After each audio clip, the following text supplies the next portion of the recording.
Good afternoon, everyone. I'd like to call Rules Administrations and Procedures Committee to order. Today is November 7th. The time is 3:03 p.m. Madam Clerk, will you please call the roll? Chairperson Ron Warman, Here. Vice Chair Emmanuel Yamas, Here. Alderman Edward Bug, Here. Alderman Carl Franco, Alderwoman Patty Smith. Here. 4 present. Thank you. First item is approval of the minutes, 23-0852, approval of the minutes from the Rules Administration Procedures Committee held on October 17, 2023. Motion by Alderman Smith, second by Alderman Bug. All in favor? Aye. All opposed? Motion passes 4-0. Madam Clerk, is anybody for public comment? No, there is not. Okay, great. So we're going to jump right into the agenda today. So we got quite a few items to go over here. So we're going to switch things up a little bit. So I want to move 22-0211. I want to move that to the last item so we can spend some time on there. So we're going to go on to the next one, which is 23-0872, an ordinance amending Chapter 47 of the City of Aurora Code of Ordinance entitled Trees, Shrubs, and Weeds. Good afternoon. Welcome. Deb Lang on behalf of the Law Department.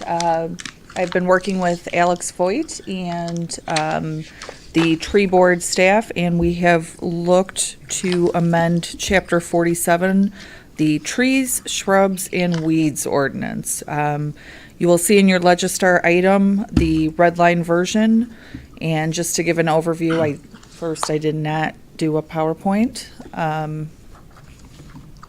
Yes, but Thank you for that. thank you. Basically, this chapter there's been a lot of changes. We're hoping to have some new initiatives with trees coming up in the future. So in order to start that process, we needed to look at Chapter 47. There have been updates to the definitions to kind of clarify roles in existing city structure. There were outdated departments, divisions, and positions in there. We also adopted language from the American National Standard by the Tree Care Industry Association, which gives the city uniform standards to follow. We also look to add that we can contract a city arborist. We are currently working with some of our divisions to have people trained to be arborists. So it's a dual process, but it still allows us to then contract out. The appeal process went to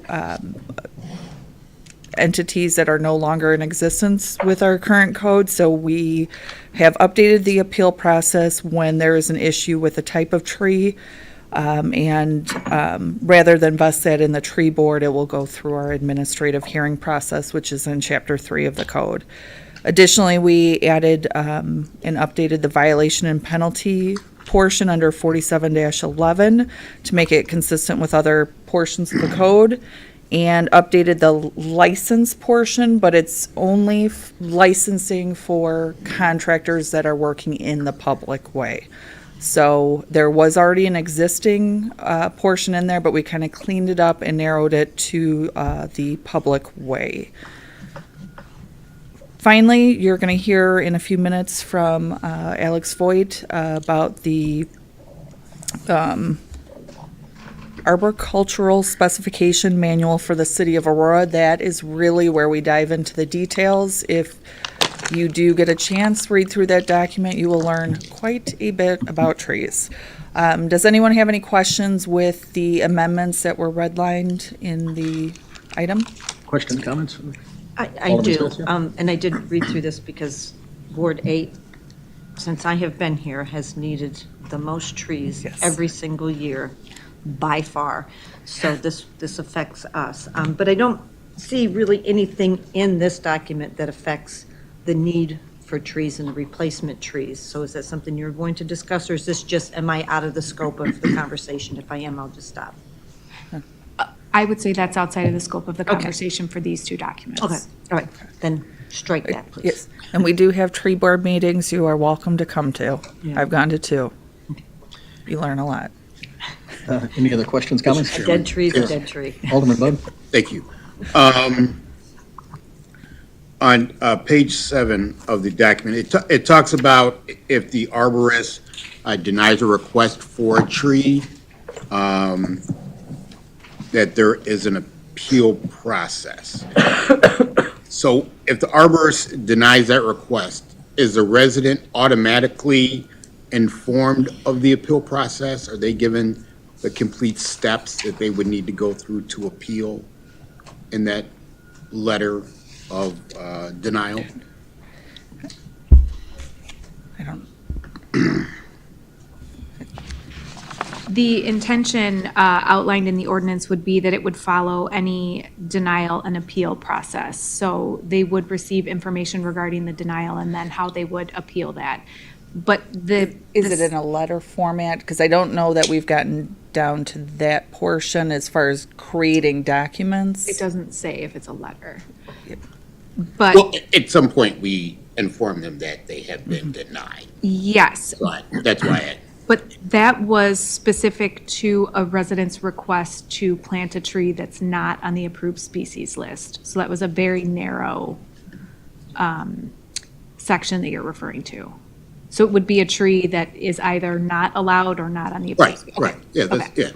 yeah, that's what I'm speaking in regard to. And what we can do going forward is perhaps create a form letter that would lay out the appeal process, so they would understand when it is at the hearing, we would give the appropriate paperwork through Chapter 3. Okay. Yeah, just a give and take of information. Our office and our administrators, when those requests come in, sometimes what comes back is, of course, can I request whatever tree? And, always the answer is the arborist will decide. We don't decide that. The arborist does. But then their next question, of course, is, well, I don't agree with the arborist. So what, And- what do I do? Type We of thing. will have, as long as it's passed, the manual that is identified in 23-0874, that would also be listed on the website. So if you do have constituents that are questioning what trees can they put there, there will be a list. So hopefully that will avoid any invasive species or not allowed species. Okay. I'm gonna dive down and hopefully I'm not getting outside the scope. So, because we do talk a little bit about what is allowed and what's not on page 8 and 9. So, and I don't know if other aldermen have come across this. So one particular property, the neighbors feel like it is a planting of weeds. The homeowner feels they are, and I guess it was deemed at some point, protected Illinois wild grasses. So where you and I have to cut our grass to a certain length, if you have protected Illinois wild grasses, you don't. They are protected, you can grow them as long as you want, in front and back, and that has brought miscellaneous animals, which of course the neighbors don't like. So I was trying to get some, as I read through this, get some clarification on that. And maybe, maybe that's good. You're directly to the tree board or the arborist, but, That may be in the portion where property standards, there's a small cross-section with Chapter 47, and then I think it may be in portions of Chapter 12 in the Illinois, or International Property Maintenance Code. We have encountered that issue in multiple wards okay. with the weeds. So we're still trying to work through that because there are protected Yeah. One person's weed grass, is another person's wild ornamental grass. grasses. Yes, I'm sorry, I shouldn't say weeds. Yes, so that is something we are working through, Okay. and I don't know that that's specifically addressed in this chapter. Okay. In the future, and as property standards works through that, we would love It- to be able to get some more concrete resolution on that topic. Okay. Thank you. Any other questions, comments from the committee? Okay. Do I hear a motion? So moved. Motion by Alderman Yamas, second by Alderman Smith. All in favor? Aye. All opposed? Motion, or ordinance passes 4-0. Next item, 23-0816, a resolution approving reappointments of Nadia Kanani, Sunyal Patel, Nitin Fuldori, and Anu Krishnamurthy to the American Indian Community Outreach Advisory Board. Good afternoon, Alex Voigt with the Mayor's Office. I'm here on behalf of Sylvia Vargas. For the Indian American Board, the individuals before you represent 4 reappointments of existing members, and if reappointed, we will have 3 vacancies remaining on this board. Any questions, comments from the committee? Are the wards on here? I didn't see those. They are. Nadia Kanai is a resident of the 4th Ward. Sunil Patel is a non-resident. Nitin Folidor is also a non-resident. And then Anu Krishnamurthy is a 10th Ward resident.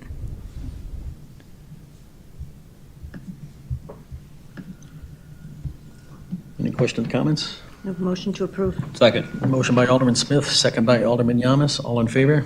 Aye. All opposed? Passes 4-0. Let's see here. Next item on the agenda, 23-0874, a resolution approving the arboricultural specification manual for the city of Aurora.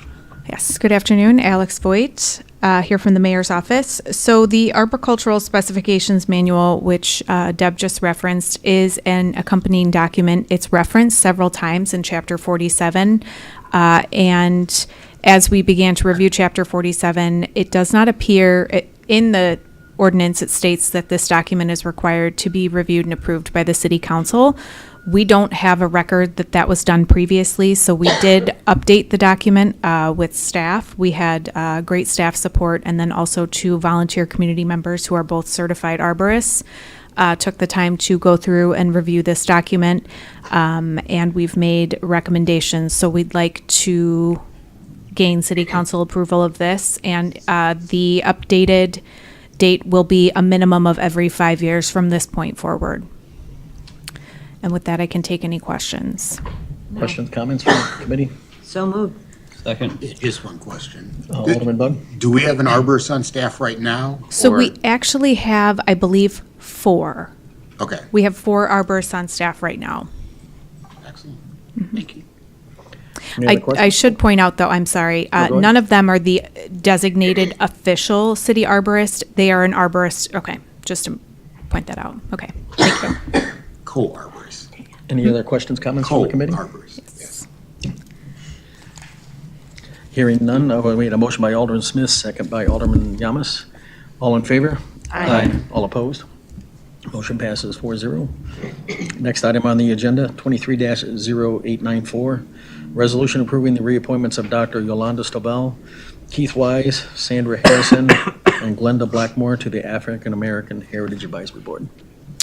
Yes, so similar to the Indian American Community Outreach Advisory Board, these 4 are representative of reappointments, and these are all longstanding members, and if these are approved, we will have 2 vacancies on this board. Any So questions, moved. comments from the committee? Hearing Second. none. Motion by Alderman Smith, second by Alderman Yamas. All in favor? Aye. All opposed? Motion passes 4-0. Next item on the agenda, 23-0896, an ordinance amending Chapter 6 of the Code of Ordinances pertaining to the licensure of retailers authorized to sell alcoholic liquor. Good afternoon, Chairman Warman, committee members, thank you. Previously, we had come before you, Nydia Molina, Assistant Corporation Counsel, with proposed changes to Chapter 13, Tobacco and Related Products, which is also on the agenda as a returned item. Our presentation includes both that item and the one before you, which is a new addition. And so we wanted to just quickly discuss the changes that we had brought before you from the last time we were here and add reasoning behind Chapter 6, the alcoholic liquor proposed changes as well. As we mentioned previously, the 2018 Farm Bill created a loophole which made it legal for Delta 8 products to be manufactured, distributed, and sold throughout the country. The 2019 Cannabis and Regulation Tax Act summary that's in the presentation gives you a little bit of what was legalized, how it was regulated, how the cannabis was regulated, which is different from Delta 8 products. Also to note, Chapter 29 also includes synthetic alternative drugs, and Chapter 29 is already in existence and has been in existence since, I believe, 2011, which prohibits the sale, offer to sale and delivery possession of synthetic cannabinoid products in the city of Aurora. The issues that we've been confronted with in the city are the regulation of Delta 8 products, THC, THCA, which are tetrahydrocannabinols, which were described in your Legistar items.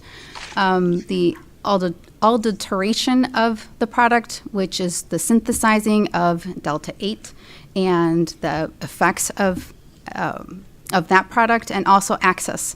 The products are available at grocery stores, gas stations, liquor stores, and those are some of the locations that we have found within the city of Aurora.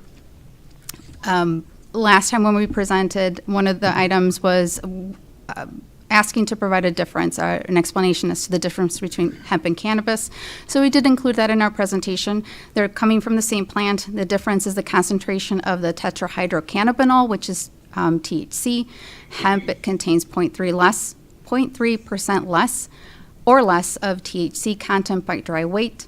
The dry weight is taken at the time of taking the product from the plant, which becomes relevant when we talk about Delta 8 products. So we wanted to give you a little difference about the Delta 9 products that are defined in the Cannabis Regulation Act, and those are products with 0.3% by dry weight or greater, and the difference with Delta 8, THCA, and THCO products.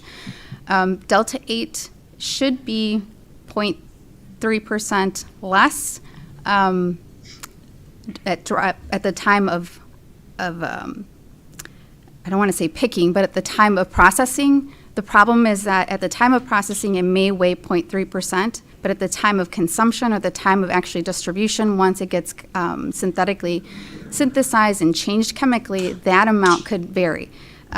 We received information from Metro West indicating an investigation that was conducted out in the city, and at least 14 of the stores that they've were at buying this type of product, the amount of Delta, or the amount of THC had almost quadrupled the 0.3%. So again, it becomes an issue because the dry weight amount is taken up at the beginning stage of collecting the Delta 8 product, and it doesn't weigh it. There's no way of regulating that product once it's chemically changed. Wow. So our Aurora Police Department officers were able to go around some of the locations. Like I said, there are gas stations. I believe there was a liquor store, and it has been seen in other establishments where you can clearly tell that the product is being sold, but the way that the product is packaged and advertised makes it very confusing for the consumer. I would also note that these products are being sold at a pretty steep amount. One cookie is about $10, and so it is a profitable market. So these are the same pictures we showed last time. If you look at this particular picture, there's gummy bears, gummy rings, and gummy worms. The way they're being advertised or packaged in stores, you will notice that they're in between other candy. And so it is accessible to children. It is accessible to any adult who grabs it, is confused, gives it to the child, and becomes an issue. Again, more Rice Krispie treats, cookie bars. Cookies also contain Delta 8. And so the issues, again, are that these cannabinoids are legal. There are no regulations regarding the sale. There is no requirement to ask for an ID. There's no requirement that they can't be sold to minors. There's no requirement or any regulations or limitations on how this product is sold, packaged, distributed, advertised. And there's also considerable medical concerns. The CDC has noted that they have had a rise of children coming into hospitals throughout the nation with effects of Delta 8, intoxication effects that have been of concern. So our proposal seeks to add definition of THC and synthetic cannabinoid, similar to what's in Chapter 9 to Chapter 6 and Chapter 13. It does specifically include Delta 8, THCO, and THCA, which are the ones that we currently know. However, the way the definition is drafted, it does include for any possible changes in that chemical structure in the event that another compound is added. We won't have to come back and re-add Delta 10 or 11, 12, whatever it may be. Our definition should encompass any potential change in that chemical structure. Both 6 and 13 proposed language is to seek to prohibit a licensee, agent, or employee from selling, distribution, any of that product that contains THC or synthetic cannabinoids within those licensed establishments. And these are the definitions that were included in your Legistar item. Again, synthetic cannabinoid has already been defined in our Chapter 29. Tetrahydrocannabinols have been, this is the definition that we believe will be the most effective and allows the ability for any changes in the chemical composure of any potential new product. And we also added tetrahydrocannabinol products just to incorporate what type of products we're referring to. Again, we're asking for the amendments to also include the prohibited conduct, which is to prohibit the sale and distribution, in both of the chapters. And I believe last time there was questions about how will this be limited, what will it not prohibit? And again, it will not prohibit any cannabis products that are legally sold in dispensaries, CBD oils, CBD candles, products that are already regulated by the Cannabis Regulation Act and the Cannabis Control Act. So if there are any questions? Thank you for that. So any questions from the committee? Motion to approve. Oh, hold on. There's some questions. You can't say, hold on, you can answer You questions. had a lot I of said questions about motion to trees, approve. so here we are talking about other trees. You mentioned that, and I don't want to interchange the Delta 8 and 9, but whatever it was less than 0.3% for that variant. I don't know what that translates to because you mentioned that was or the harvesting time, and then it can up to quadruple that, which to me isn't a lot. If we're talking about 1.2%, but what does that actually mean if a product is 1.2% THC? If I go to a dispensary and I buy a legal edible, that's whether a cookie or a gummy bear, I think at most it's going to be 10 milligrams of THC. So how does that translate to milligrams or vice versa? The difference, for edible, it's being regulated. So that has I know the Cannabis Regulation Act regulates the distribution, the production. It requires different weight standards through the process of the manufacturing. Delta 8 does not. So Delta 8 would be taking the hemp weight, 0.3%, and that would be the total amount that is required to be known in order to classify it as Delta 8. What we have learned is that then what changes is adding components to it, different chemical structures to make it a different product is what then changes the amount of percentage of the THC within that product. So it goes from 0.3% to 4.3%. But is that a lot? I mean, my question is that a lot even after the chemical change when they synthesize it? Is 4% a lot of marijuana or THC in a product like that? So the way that, for example, if it's 0.3% is the lowest it can be. In the investigations that were conducted, they found the highest at 637.1%, which was 212,366 percentage of THC in that product. So that was a significant amount of THC within that product. That was something that we tested, or where That did was come something from? that was tested by the Elk Grove Village Police Department. Oh, okay. Not to mention, when you go to a dispensary, you have to be of legal age. When you go into a gas station, you can be 2 and buy one of these cookies. Mm-hmm. That's a big. Right. Well, and I mean, I understand that part. That's why I wanted to know what the actual danger is here too. If it's 0.3, you don't even realize that you consume something with marijuana. It's not the same thing where if these have the same effect as something from the dispensary, it's a different story. So that's why I wanted that clarification. But, There was something else that I was thinking about earlier now. I forgot that, so if anyone else has questions, I'll come back to it. Thank you. I just have one question. So we're just trying to get ahead of the state. You said, I thought last time you said that state was working on trying to do something here or whatever, and the process was too long, so we decided to. They had, I Proactive believe and- there was a House bill that failed. I'm trying to remember where it was, but there was something, there were, I think, 2 attempts to try to regulate Delta 8 and synthetic cannabinoids. Neither of them went very far. I know nationally, the Farm Bill Act expired at the end of September, but I don't know if there's any federal legislation pending to address the loophole of Delta 8 and any of the synthetic cannabinoids that come out from that. Any other questions, comments? Alderman Yamas, you remember? Alderman Leach?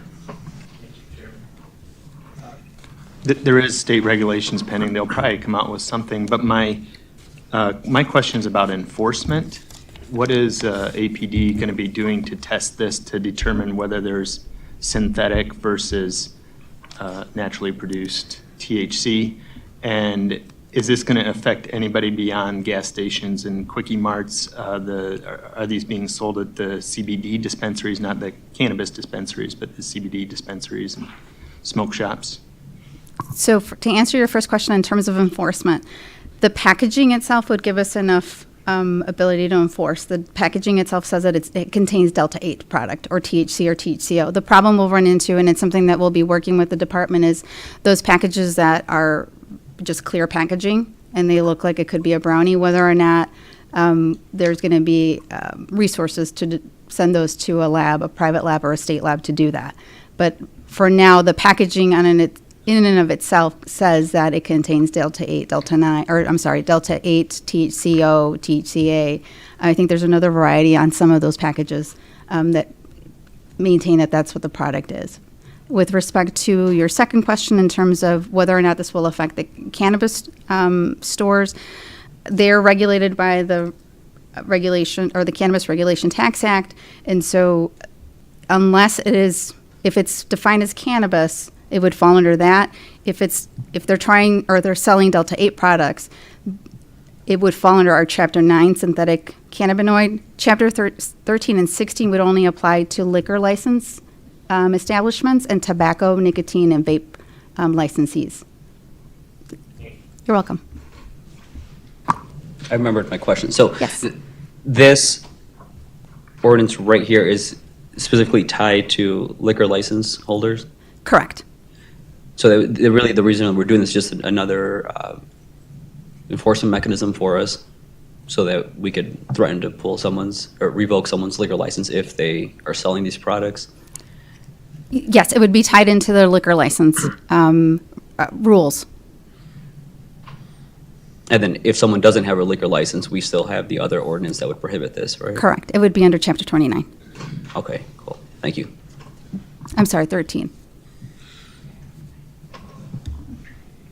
I know, yeah, Thank you. whichever one it is. Any other questions, comments from the committee? I just got a comment. Sure. Alderman Bug? I think even if, the clear plastic, someone creating this, we are a municipality, so we can govern here, but, that's running into other things.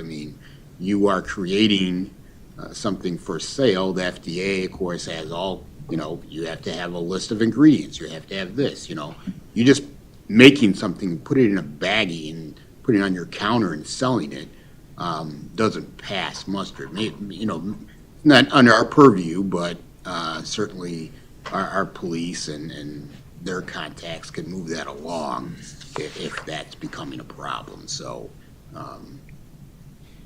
Yes, I would agree. It would definitely be something that the health department would be notified of potential sales of some product that's being over the counter, not packaged correctly, or by guidelines. It's talking about the enforcement is going to require a lot of careful deliberation in terms of how we collect some of the contraband.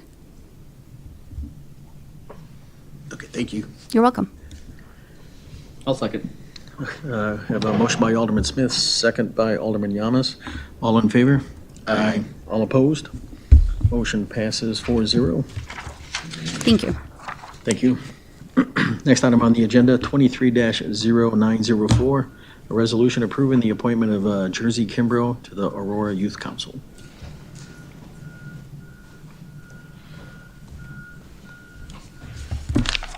Good afternoon, Alex Voigt here on behalf from the mayor's office.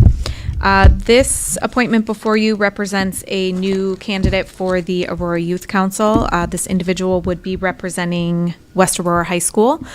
We did just received a resume from the student today, so that will be uploaded in time for the committee of the whole. But Jersey is currently a junior at West Aurora. Any questions, comments from the committee? Motion to approve. Second. Motion by Alderman Smith, second by Alderman Yamas. All in favor? Aye. All opposed? Motion passes 4-0. Thank you. So we're going to move along here. We're going to do this returned items. We'll do this one next. So it'll be 23-0710, an ordinance amending Chapter 13 of the Code of Ordinances pertaining to the licensure of retailers authorized to sell all tobacco, nicotine, alternative nicotine products, or vape products. Good afternoon, Nadia Molina, Assistant Corporation Counsel. Again, ties into our last item. If I'll take any other questions, if there's anything specific to this particular proposed language. It's identical to Chapter 13 that was just voted on. Any questions, comments from the committee? So moved. Second. Motion by Alderman Yamas, second by Alderman Smith. All in favor? Aye. All opposed? Motion passes 4-0. Thank you. And then, Chairman, the mayor's office would like to walk on 2 additional items. okay, great, thank you. We have 230897, a resolution authorizing the appointment of Megan Paul and Shannon Gutierrez to the Fox Walk Overlay District Design Review Committee.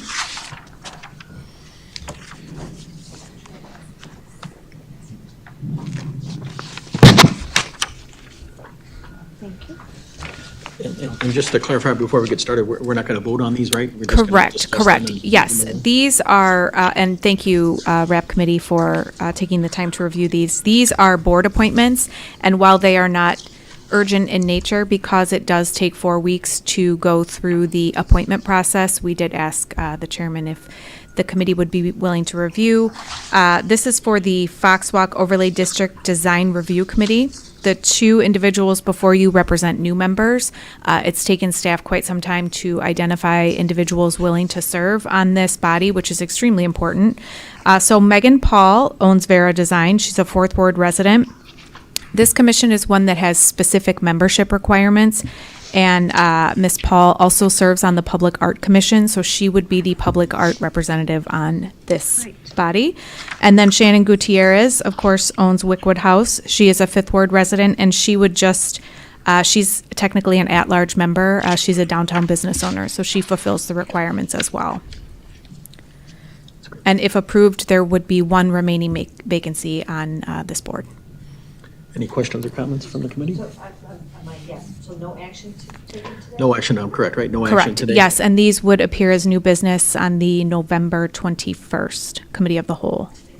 Just real quick, I know both of these candidates, and we would, City of Aurora would be honored, from my perspective, to have these 2 in this committee.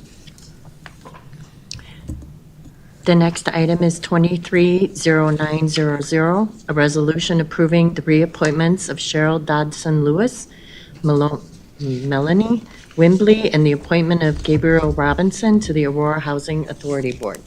Yes, so the 2 individuals, Cheryl and Melanie, would be reappointments, and then Mr. Robinson was a candidate. He applied for the 7th Ward vacancy. When we interviewed him, felt he would be a good fit for this board, and if approved, that would fill up the seats on the Housing Authority Board. Nice.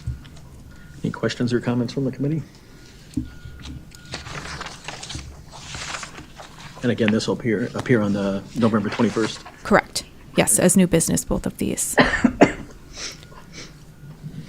Hearing no comments or questions, thank you. Okay, thank you. Okay, great. Last item on the agenda today, 22-0211, an ordinance creating section 2-65 of the Code of Ordinances pertaining to aldermanic initiative funds. Thank you, Mr. Chairman. Rick Veenstra, Corporation Counsel. Mr. Chairman, members of the committee, this matter comes back from 2 weeks ago. If you'll recall, please, 2 weeks ago I did a presentation kind of explaining the history to the extent that we were able to compile it regarding the Aldermanic Initiative or Aldermanic Ward programs, some of its history, and some of the areas where, in taking a look at what's there and what's not there, we believe that there is a good opportunity to provide some additional structure and guideposts for the program.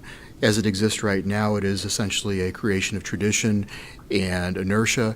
It does not have the same level of provenance or authority that is rooted with certain other procedures and policies that we have in the city.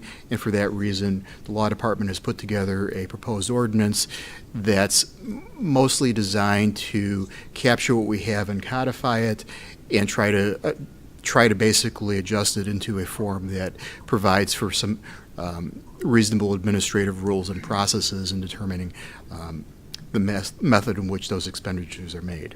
As we left it 2 weeks ago, or I believe it's 3 weeks ago now with the fifth week, the purpose of this meeting was to give the committee members and any other aldermen who took a look at it some opportunity to review it and then potentially come back with questions. No action is requested today. However, whatever suggestions appear to have the consensus of the RAP committee, I will incorporate into this draft and then bring that back next week or next time so that you may deliberate on it. Thank you. So we'll go ahead and get started here. Any questions, I comments? know, I've Yeah. got a whole list. I'm going to look the other way, so Alderman Smith. So, as I stated when we met the last time, that I'm very grateful for this document. I do believe that we do need to have some type of guidelines moving forward, and does provide us some structure. But I also have a lot of concerns on how much structure that this puts into the aldermanic funds. We are unlike any other department in the city. We are elected officials.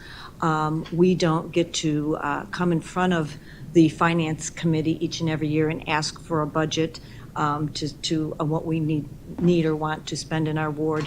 This is our opportunity to do things in our ward that otherwise wouldn't get done without the funding that we have. And as I stated before, our wards are vastly different. What is needed in my ward versus what is needed in any other alderman's ward is going to be very different, and the way we use our money is very different.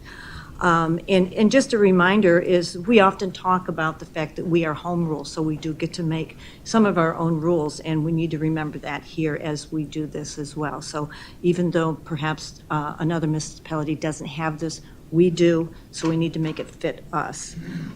There's some very specific items that I'll go through that I have issue with that's in this document. I feel like we need guidelines, but I don't feel like we need control.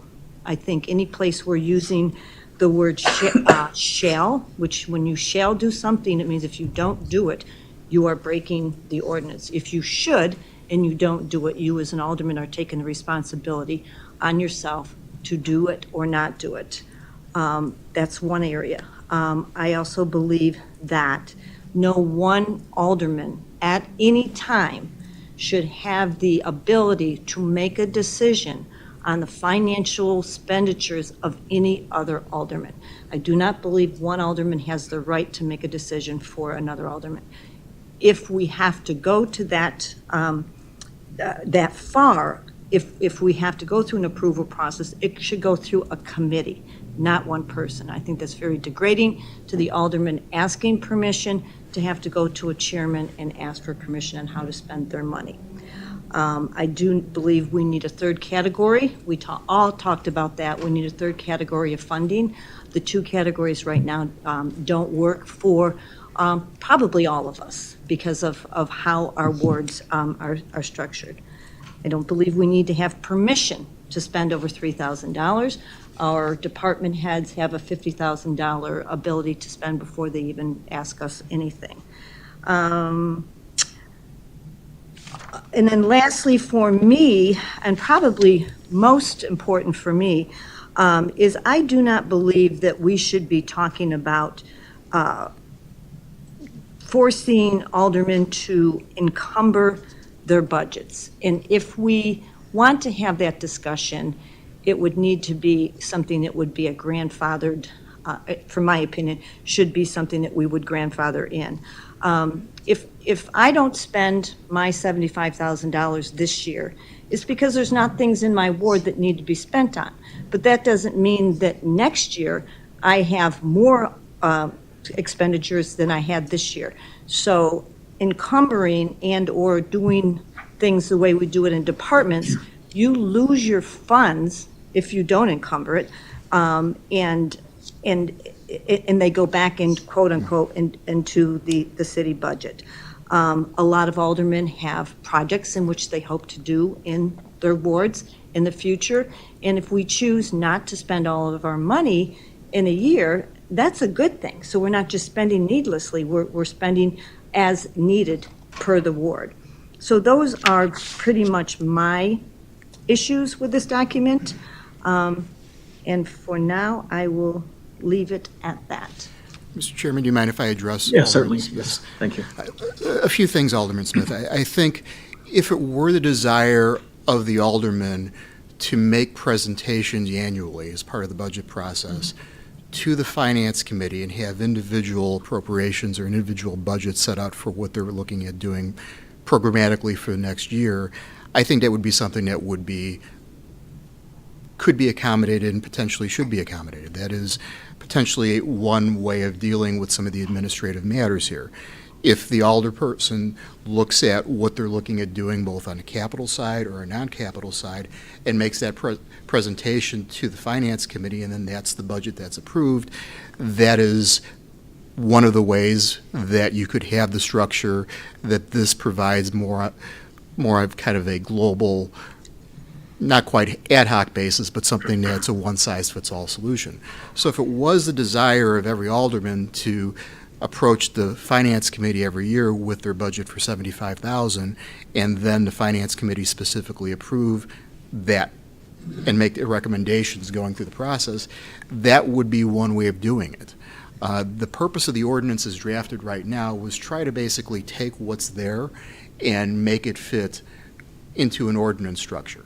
So a lot of times it's trying to put your hands around something that has never really been effectively and fully defined, which is why the ordinance is developed the way it was. With respect to shall, it looks like shall appears 35 times in the ordinance, but where it appears most commonly is in direction to staff, not in direction to aldermen. Aldermen, when they've done the things that are set forth procedurally, that then creates the process by which staff shall perform the administrative duties in order to accomplish it. I don't see anything that necessarily says shall with respect to the duty of the alderman, except for those types of projects which would require, and they're enumerated in the ordinance, approval by the RAP committee.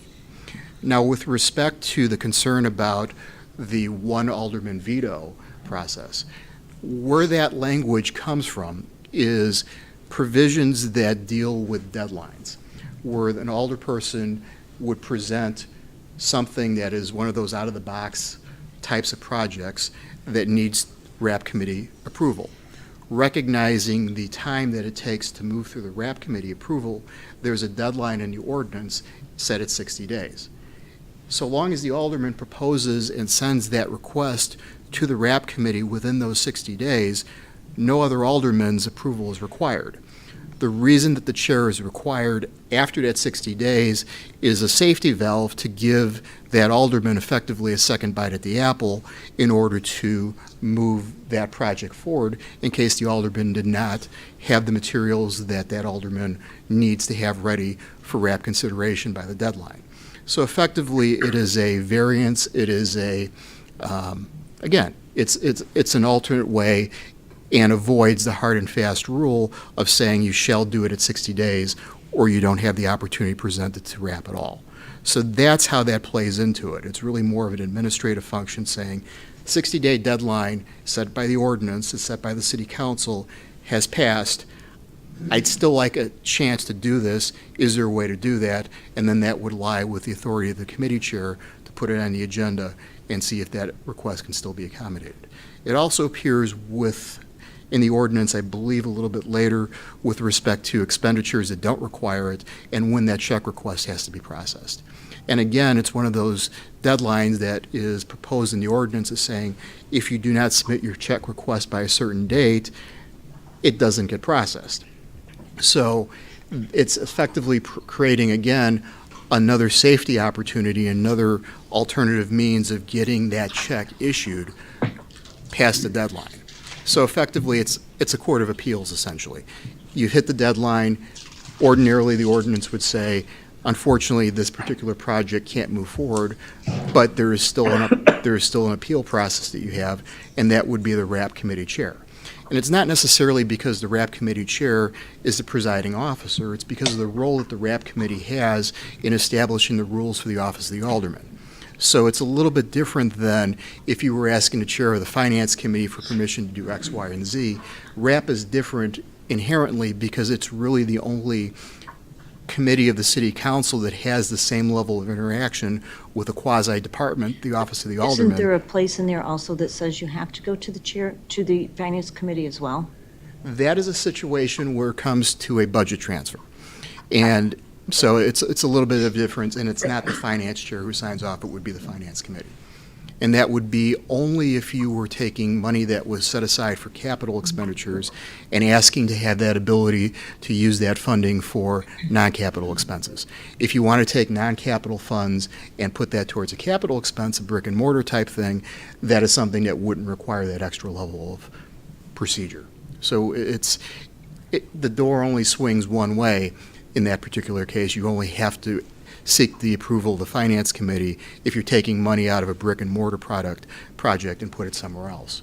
Now, with respect to what you had asked for with carrying money over, the general rule in government finance is that you have a budget for a period of 1 year, and that funds which are appropriated or budgeted during that 1 year are intended to be spent during that 1 year or identified for a specific purpose. So the practice that we've had here has been some aldermen will look at saying, I'd like to build a park in my ward, for example, and I know that's going to be something that's going to require several years of planning for. What that alderman can do, and under this ordinance would do, would basically say, here's my X number amount of funds that are designed for capital expenditures. Of that, $5,000 is going to be budgeted this year for that project, and then I'm going to use $5,000 the following year and the following year. That $5,000 can continue to be rolled over, provided it has a specific purpose for it. Now, if the alderman changes their mind, or if the public changes the alderman, the person who's in office at the time has the opportunity to say, you know what, a park is a great idea, but we also have a lot of parks in my ward. What we really need is a sound barrier, or what we really need is something else. You still have the discretion to change your mind. That's fine. It's just, particularly when it comes to the capital funds, you have to basically, at least temporarily, pick and identify your lane to carry it over. With the non-capital funds, it's similar. You have the 1 year that the funds are budgeted for, and then ordinarily those funds would go back. If you have a specific project that you begin in 1 year that's going to carry over to the second, there's a mechanism that all departments use to carry over funds into the next fiscal year. So if there's a specific purpose for that, then you identify what that purpose is and it gets carried over. What doesn't happen under this ordinance is the preservation of an alderman's ongoing tradition of saying, you know, I have not necessarily said what I want to do with these capital funds. I have not necessarily said what I want to do with these non-capital funds, but I'd like them to roll over for next year. And, you know, maybe next year we'll see what we can do with them. But right now, I haven't looked and identified it. And I just want to, for the record, state that these are things that I saw as I looked through this. I did state multiple times that I do believe we need some structure. And I just, some of these things I don't particularly care for, but they're all negotiable. And it's something that we're here to talk about these things. And I have always spent my money appropriately and ethically. So I don't want that taken out of context today as I brought forward a number of issues that I have with this ordinance.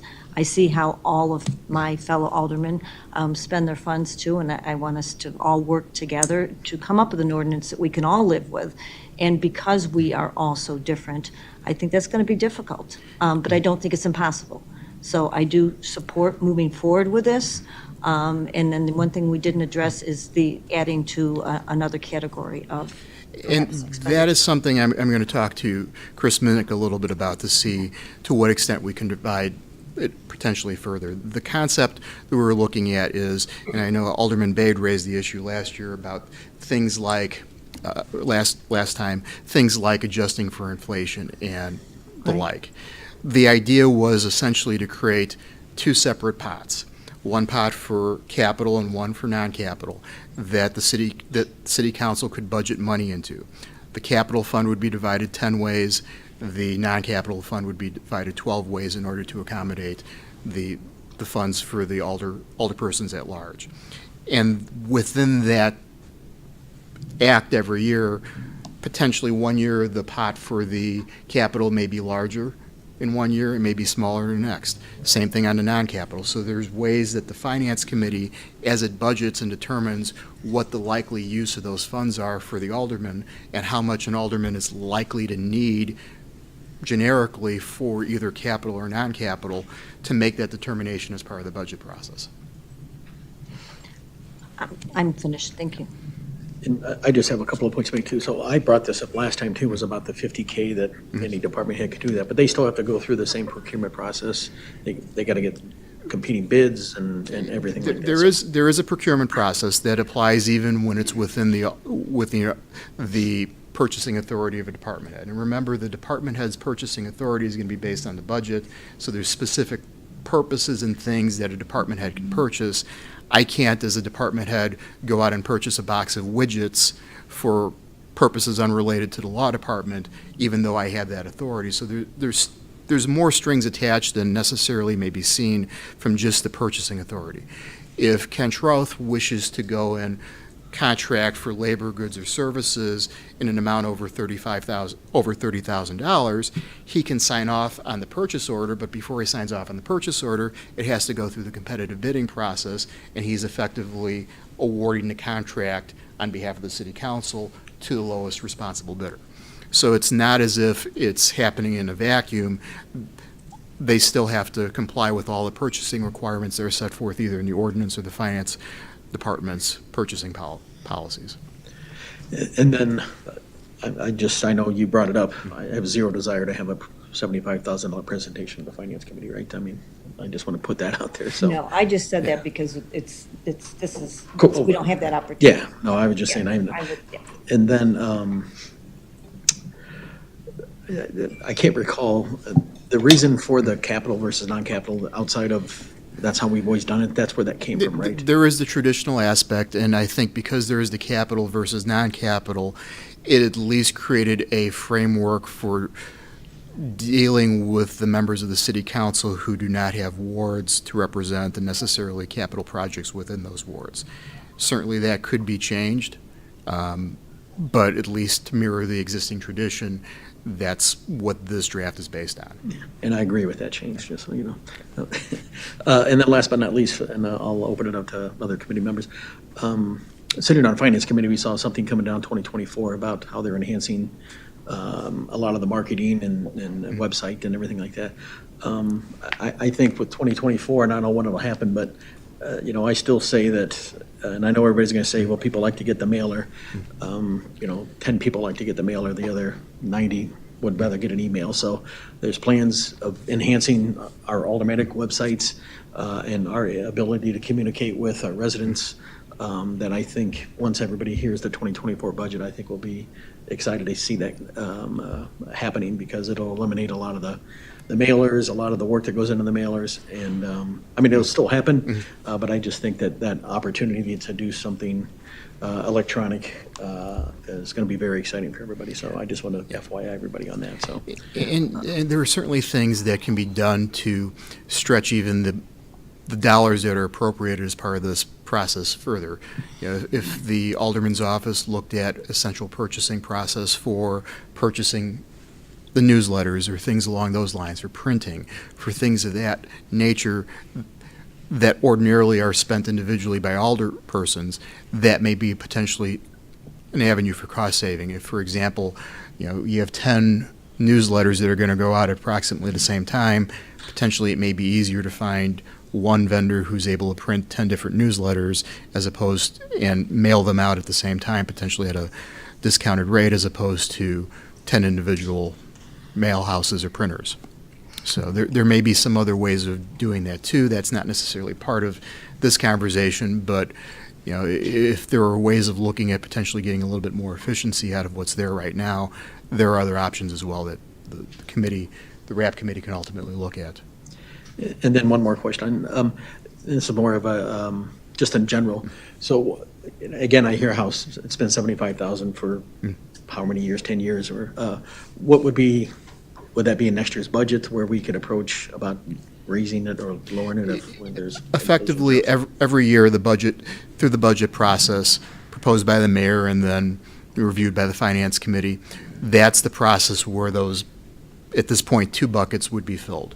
So there may be, and again, it may be capital may not quite be as localized an issue as it used to be. So maybe potentially the finance process would put a little bit more into the non-capital items. Some years, there may be a lot of things that there's a feeling need to be addressed on a ward-by-ward basis, potentially a citywide policy on the infrastructure doesn't make as much sense that year. You may change it a little bit.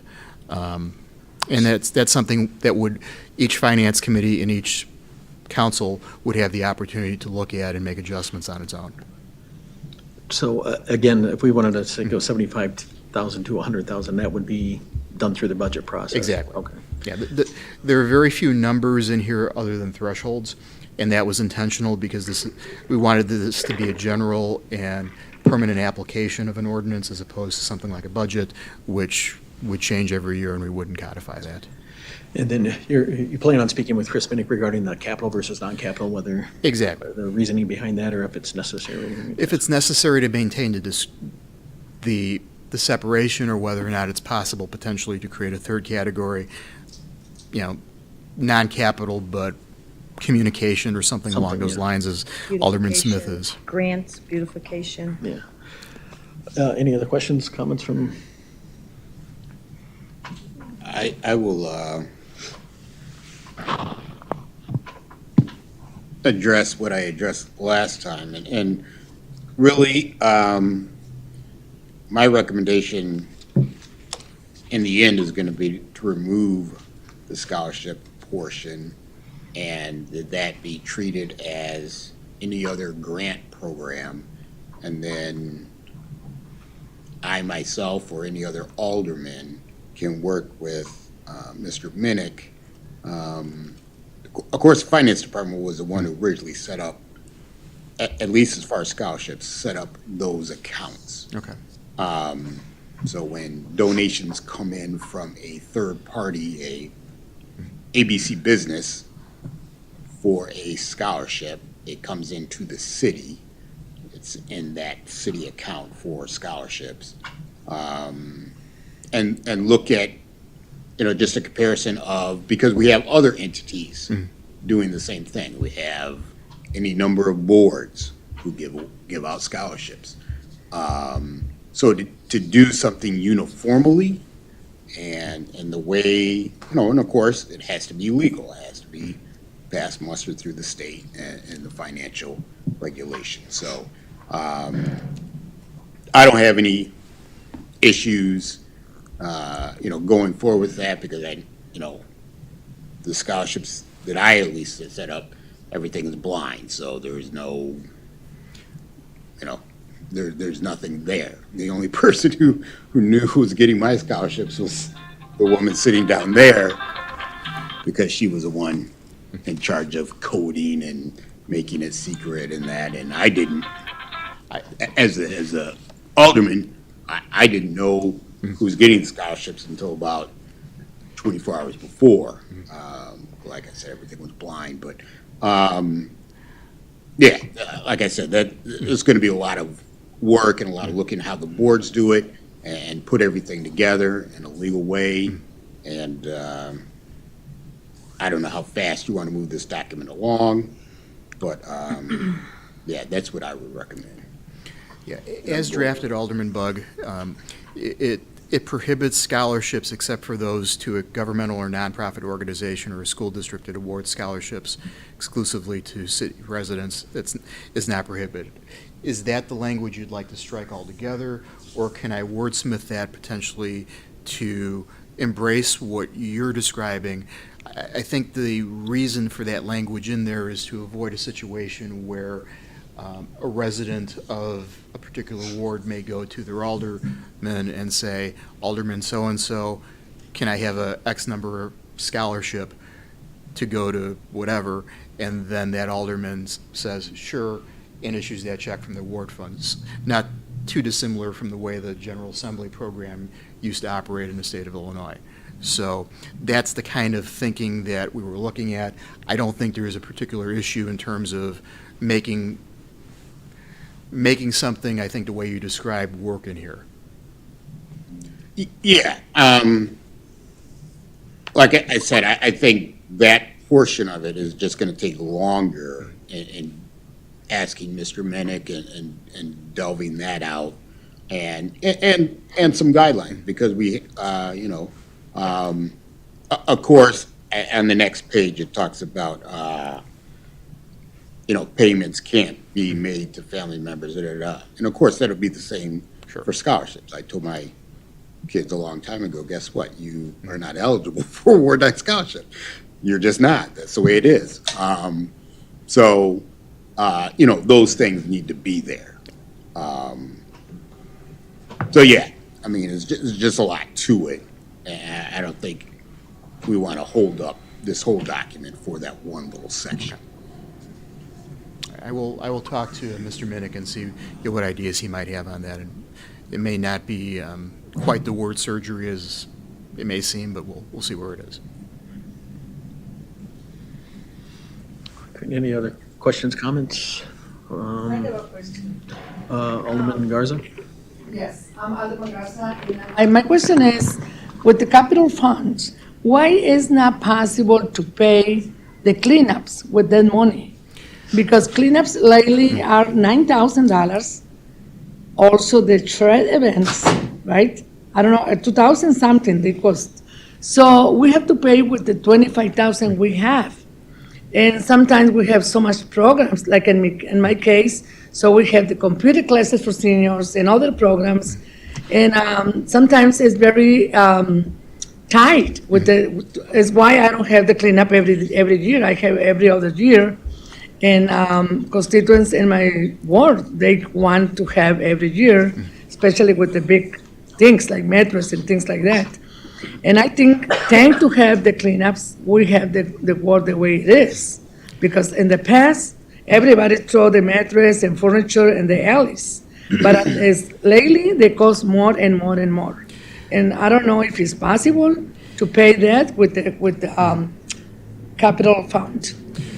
A lot of the situation kind of goes back to 2009, where the city council adopted a resolution kind of creating a line of demarcation between ward and street improvements and what has become ward enhancement.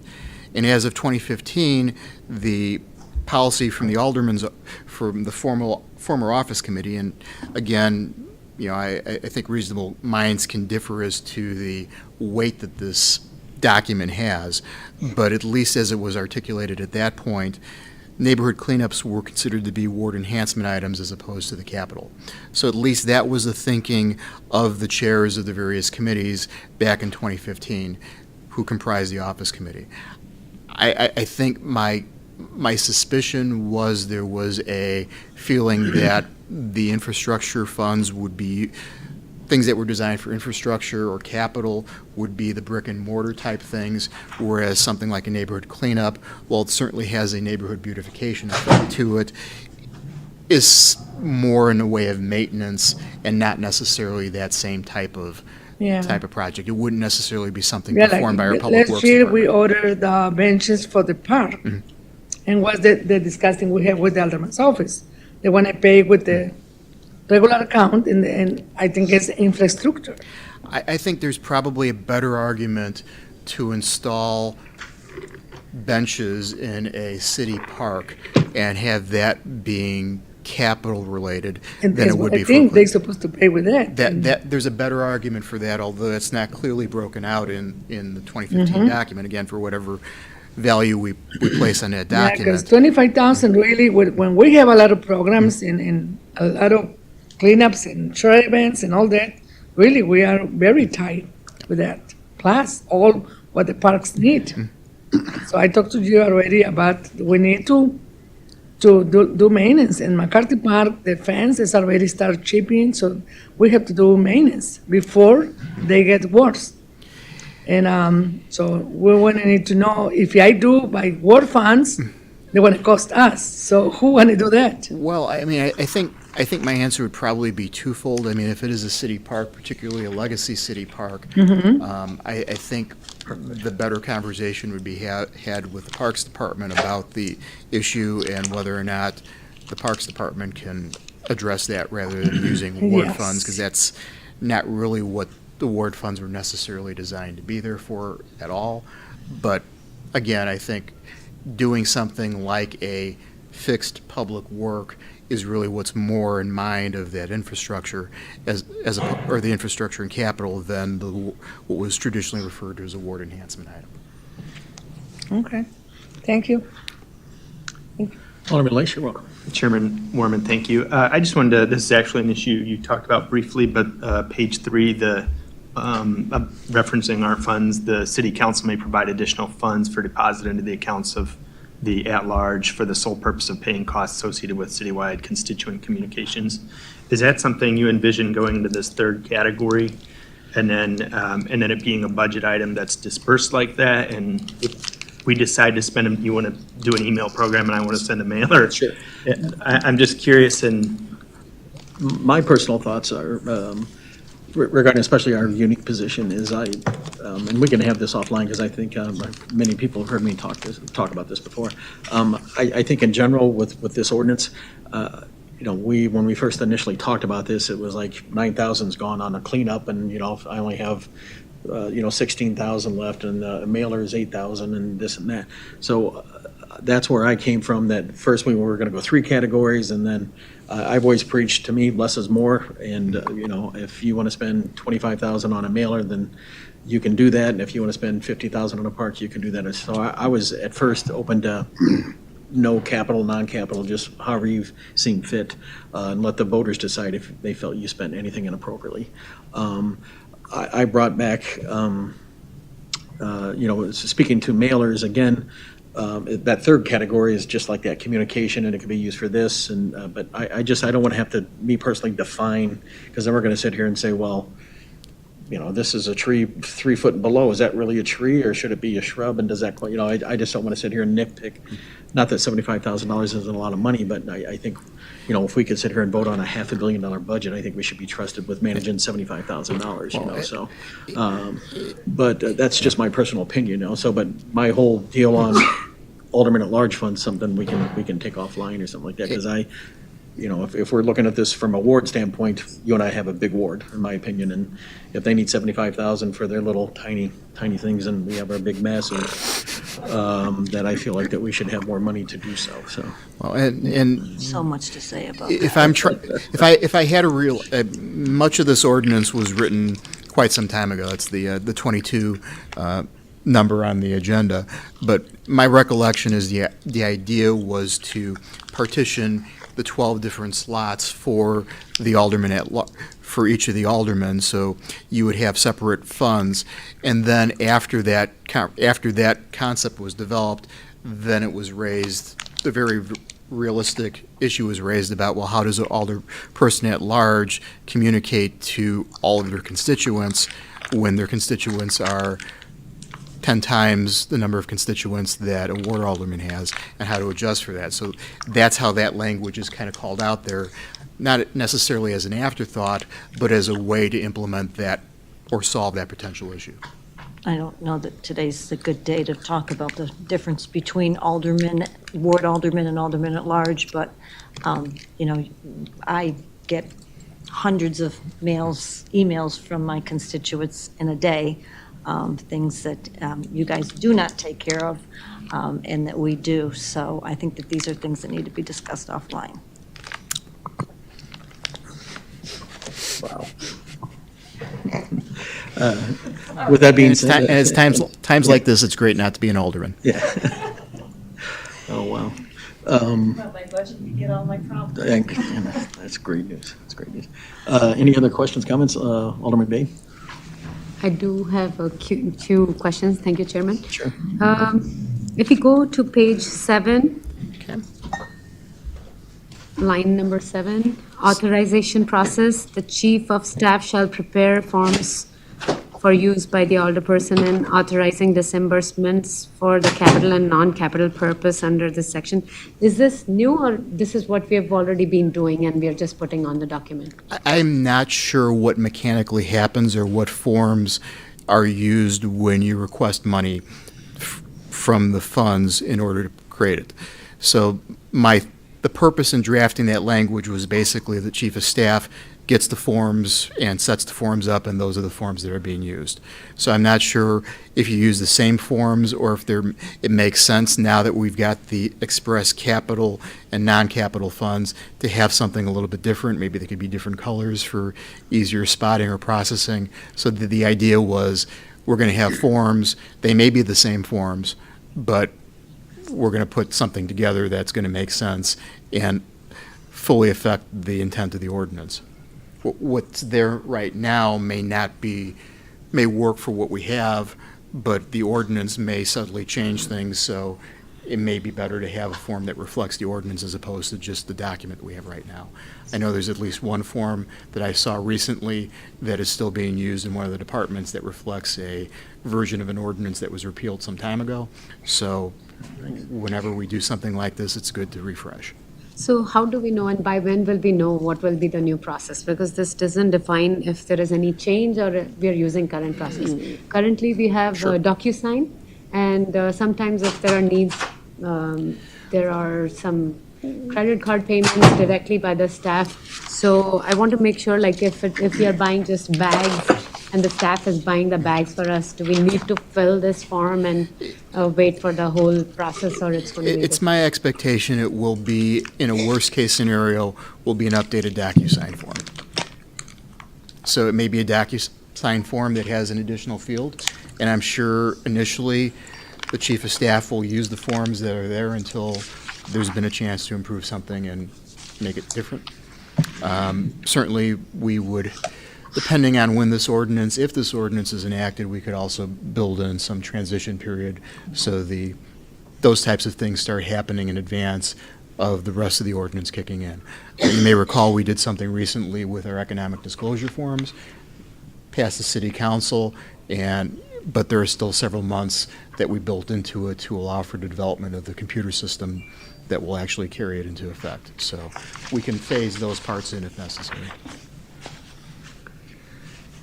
Another one was, like you had mentioned that some of the projects the current alderman can start and it can go over the years. Yes. And suppose because of the lack of funds availability, an alderman plans and works with the public department and says, okay, I'm going to put 20,000 per year from my capital funds, but I want this project to be completed maybe 3 years, 5 years. It might take that many years. If the alderman changes or if that project will be. Yeah, if the alderman changes or the alderman changes his or her mind, that's fine. It's just a matter of making sure that from year to year, there is a specific intention to use those funds for a specific purpose. And if after 3 years of the alderman effectively saving those funds, the Public Works Department says, yeah, we're going to actually do something different and we're going to take care of that ourselves, the alderman says, well, okay, well, I have this money set aside, what else could I use it for an award? And then that alderman would within that same year, pick other items that she would like to use those funds on, whether it be that year or another project that might be multiple years. So it's not designed to prevent carryovers. It's designed to make the carryovers specifically purposeful, if that makes sense. So it is possible that that project might get hampered because the alderman changed? It is possible because the new alderperson might not. That's Want to that's continue? one of the risks all of us in public service have. The then you can voters have the ultimate say, and if there's a change in alderman, the successor has the opportunity to take a look at those funds and see if there's a different use that he or she would like to employ. But currently, that doesn't happen. It absolutely would happen now. So if, for example, Alderman X had been saving for a particular project, and Alderman X is not returned to the city council, Alderman Y, who takes that alderman seat, can say, you know what, that sounded like a good project at the time, but I was just elected and I'm going to do something entirely different with it. So the sound barrier wall could be half done and half not completed? Well, it's something like, it's not as if it would be a half-completed wall. Ordinarily, you wouldn't begin construction of something like that until you had the funds to pay for the whole thing. Okay. And page 10, if you could explain point 5 and 6. 5 and 6, the applicability of the purchasing system and the carryover of excess funds. Yeah. All right. Effectively, what that means is the case with all expenditures of the city, the finance department has a set of procedures for the expenditure of funds that's also reflected in the city code. For example, competitive bidding, things of that nature. So effectively, it's whatever process a city department would have to purchase these particular goods and services, including having to follow the Prevailing Wage Act, which means maintaining certified payroll and things of that nature. All the purchases have to follow those same guidelines. It's effectively a reflection that even though these are ward funds or aldermanic initiative funds, they're still public funds and are going to be expended the same way that all public funds are expended by the city. And 6. And 6, again, this goes with the carryover. Now, this is the carryover for the non-capital items. And this is one of those things where suppose you've planned and budgeted for something in year 1. And you're going to get a lot of it done in year 1, but you may not have it all done in year 1. Again, for a non-capital, that would be submitting a carryover request, like a department head would have if they've started a project, but there are things that still need to be paid for it. So that amount that you're designating for carryover does carry over, and it's because there's already a project already started. So what happens by default? This says like if I want to carry over, I need to authorize the disbursement. If I don't, then by default it goes, where does it go? It would go back to the general fund at the end of the year. So every year we need to authorize. If there's something that qualifies for carryover, it would carry over. If there's something that doesn't carry over, or you haven't specifically said, here's a project that I've set out to do in this calendar year. You haven't started it, you haven't done anything with it, through no necessarily any fault of the alderman, but nothing has started yet, that wouldn't be eligible for carryover. Same way with a department, if there's something that's in the city's, if there's something in the law department left at the end of the year, the corporation council doesn't get to say, all that's coming back to the law department plus the budget for next year. It goes back to the general fund and, is applied potentially to other departments or however the finance department and the budgeteers see fit. That's how that'll happen. But I don't get to keep whatever I have left over. And that's generally the norm in government. You don't, it's, Home rule. for lack of a better way of terminology is use it or lose it, except losing it means it goes back to the general fund. But again, at the end of the day, if you say I'm saving for a park, you're fine. On a capital project, yes. It's a little harder to say, I want to do a ward cleanup in calendar year 2023. And you've got the budget for 2023, but then for whatever reason you don't schedule it, you don't get to use that money then to do a cleanup in 2024. That would be the example where you wouldn't carry over. That is basically non-capital funds. That's it. Non-capital. Capital funds, we are still. Capital able to funds, carry. you have to identify and encumber, and you have a lot more latitude, and the expectation is not necessarily you're going to be able to do everything you want to do with your capital funds in 1 year. And the last point, I think you mentioned that if we have some plans for future, we are able to use the money by the end of December 2025. That's the transition, because right now, not everybody has the same amount in ward funds right now. Some people some aldermen use their ward funds to a great extent every year, others do not. Others have encumbered it for projects, some have spent on those types of projects, so it's a little uneven. Effectively, by 2025, we want to get basically to everybody on the same page. Everything is encumbered or it's not. Everything is carried over or it's not. So that as we go into that next year, everybody's effectively all at the same point. So what's with the last point then? Any such funds that an alderperson has not requested be encumbered or disbursed, and which the city council has continued to make available for the capital improvement within the respective wards as part of the 2026 city budget, shall be transferred to the capital improvement fund for the city. So if I have plan in 2025 that I want to use these maybe 100K for a certain project, in 2026, it is still. As long as you have plans, and it's specified for a specific project, you're fine. If you don't, what will happen in 2026, again, if the ordinance is passed, those funds go to General Capital Improvement Fund. But then instead of you deciding where those particular Ward 10 funds would be directed, Ken Schroth would say, okay, I've got some money that came over from the alderman's office. I can spend it in Ward 10. Here's where I'm going to put it in Ward 10. So it still goes to the ward to kind of respect tradition and the reason for which these funds were originally done. It's just no longer aldermanic funds. They're now capital funds, which are going to be handled by the Public Works Department, but we still keep that money in the ward. I do have quite a few questions we can discuss after the meeting, and a few suggestions too. Fine. But thank you for the answers. And Alderman Smith? I do have one last thing. I think that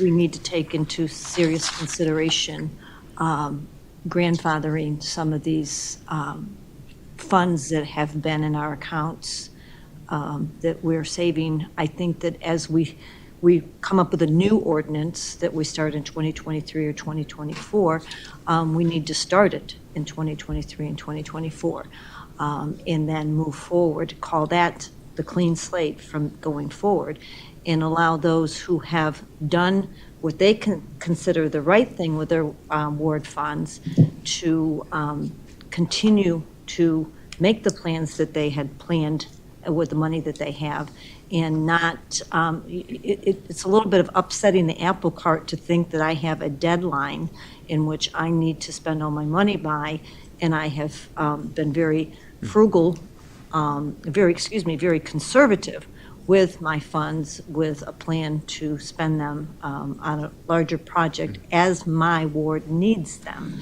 So I believe going forward, we're going to get a bigger buy-in to this ordinance if we talk about a grandfathering in from the time that we start this ordinance moving forward versus going backwards. I will talk with Chris Minnick. My expectation is that the largest number of the funds which are carried over right now are going to be capital funds. to the extent that some of these are non-capital funds, an alderman, if this were passed today, or passed in 2 weeks from now, or passed at some point before the end of the year, would have until January 31st, 2025 to make use of the non-capital funds or to set up a carryover so that could continue to, some of that funds can continue to be available. So it's a 2-year grandfathering process with respect to that. With respect to the with respect to the capital funds, as long as you encumber them, which is effectively saying, here's what I want to use it for, here's a project. I understand. That goes beyond 2025. I understand. So the grandfathering, you do have, at a worst-case scenario, you have a 2-year grandfathering if you do nothing. For the non-capital. Well, even for the non-capital, you still have some ability, so. Well, I understand what you're saying. That I'm- worst-case scenario, 2 years under the existing rules. And then, even after that, there are ways of continuing to access those funds. So it's not a pull the rug out situation. It's more of a transition to a new process with still having those funds available. Thank you. Thank you for your time on this. I do believe we can get to the end of this. I just think we're just got to keep talking. One more question. So if we have some plans and then we can save that capital funds, if somebody doesn't have plan, all the funds go to general funds and new alderperson starts afresh? If I understand your scenario, if you have no plans for your capital at the end of a year, which I think would probably, given this new setup, I don't think any of the aldermen would do. But in the event that they did, there would be no capital rolling over until the next year. If they did roll over, if they did, for example, encumber, then it stays encumbered. If an alderman ceases to be an alderman, the new person who comes in and takes that spot can look at what he or she's predecessors encumbered and say, okay, I want to stay with that, or I'm going to move this here, and that they retain that discretion. What I'm trying to ask is, if everything moves to general funds and there is a new alderperson in 2027, say, that person doesn't have any No. carryover funds from previous years because No, there 2026? There are two things that kind of control that. First, if you think about what the cycle of the aldermanic elections are, you have the new budget year begins on January 1st. A newly elected alderman would take office in February. So you have only a small period of time within that year for the outgoing alderman or the first alderman to spend everything down. There is some language, I believe I have in here. That is there, yeah. That talks about 1/3. spending those funds and a certain amount of those discretionary funds before a certain point during those years. If you're running unopposed, obviously that doesn't trigger. But if it's a contested election, the last thing you want to have is create a situation where the outgoing alderman, who may be voted out for a very, very good reason, doesn't get to spend through everything and then leave their successor with nothing. So I think now's a good time to stop here. We have COW coming up here, so I think we all agree we're going to hold this here. Yeah, let me throw out one comment. Okay. For all of our benefit. Yeah. When we started looking at this last spring, I did some of the computations.